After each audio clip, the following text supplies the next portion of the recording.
Hello dear subscribers, மீண்டும் ஒரு வீடியோவில் உங்களை சந்திக்கிறதில் மிகவும் மனமகிழ்ச்சி அடைகிறேன். நேற்று பாரிய ஒரு விபத்து நடந்திருக்கு. இந்த விபத்தால் மிகப்பெரிய உயிர்கள் 5 உயிர்கள் காவு வாங்கப்பட்டிருக்கு. இந்த உயிர்கள் காவு வாங்கப்பட்டதால் உங்களுக்கு என்ன பிரச்சனை வரும், எனக்கு என்ன பிரச்சனை வரும், இந்த நாட்டு மக்களுக்கு என்ன பிரச்சனை வரும் என்று நான் இந்த வீடியோவில் உங்களுக்கு தெளிவாக சொல்கிறேன்.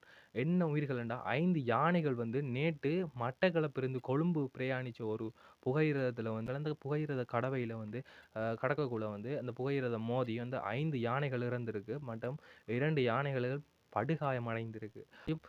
புகையிரத என்ஜின் ஓட்டுநர்ல பிழை இருக்கா, இல்லாட்டி யானைகள்ல பிழை இருக்கா, யாரில் பிழை இருக்கு, பொறுத்திருந்து பார்ப்போம். இந்த யானைகள் இல்லாமல் போனால் நமக்கு என்ன நடக்கும், இந்த யானைகள் இருக்கிறதால நமக்கு என்ன லாபம், இந்த யானைகள் இல்லாமல் போனதால நமக்கு என்ன நஷ்டம் என்று முதலாவது பார்ப்போம்.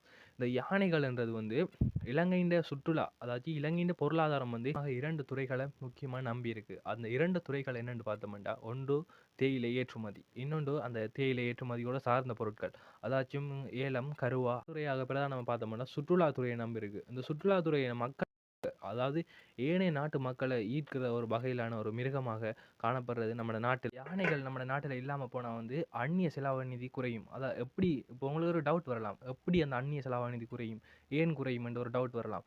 உதாரணத்துக்கு பார்த்தோம்னா அந்த அந்நிய செலாவணின்றது நம்ம நாட்டுக்கு வர 2 வழியை நான் கூட சொல்லிட்டேன். இப்போ டூரிஸ்ட் வந்தால் தான் நமக்கு நாட்டில் அதிக அளவு அந்நிய செலாவணி காணப்படும். ஏன்டா ஏற்றுமதி நம்மக்கிட்ட அந்த அளவு இல்லாவிட்டாலும் அதாச்சும் சுற்றுலா பயணிகளின் வருகையினால தான் நமக்கு நிறைய அந்நிய செலாவணி நம்ம நாட்டுக்கு கிடைக்கிது.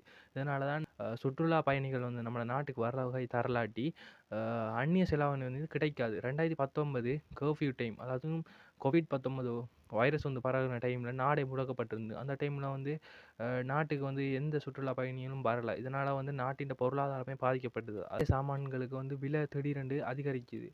இதை மாதிரியான நிறைய பிரச்சனைகள் ஏற்படும். இப்போ நம்ம பார்த்தோம்னா இதில் யாருக்கு பிழை இருக்குது, இப்போ யானைகளில் பிழை இருக்கா, இல்லாட்டி புகையிரத ஓட்டுநர்களில் பிழை இருக்கா, கொஞ்சம் பார்க்கலாம். இப்போ யானைகள் என்னென்னா ஒரு 5 அறிவுள்ள ஜீவன். அதுக்கு இந்த இடம் தான் நம்ம மாற இடம், இந்த இடம் தான் நம்ம மாறக்கூடாது யானைகளுக்கு தெரிய. இப்போ நான் உங்களுக்கு சொல்ல வர்றது, இப்போ இந்த விபத்தில் யாரில் பிழை இருக்குன்னு சப்ஸ்கிரைபர் நீங்கள் சொல்லுங்கள். கமெண்ட் பாக்ஸில் கமெண்ட் பண்ணுங்கள். யானையிலேயே பிழை இருக்குது, இல்லாட்டி ரெயின் ஓட்டுநர், அதாச்சும் புகையிரத ஓட்டுநர்லேயே பிழை இருக்குன்னு நீங்கள் கமெண்ட் பாக்ஸில் கண்டிப்பாக கமெண்ட் பண்ணுங்கள். அந்த கமெண்டை படித்து யார் பண்ணியிருக்கா நான் உங்களுக்கு பதில் தரேன்.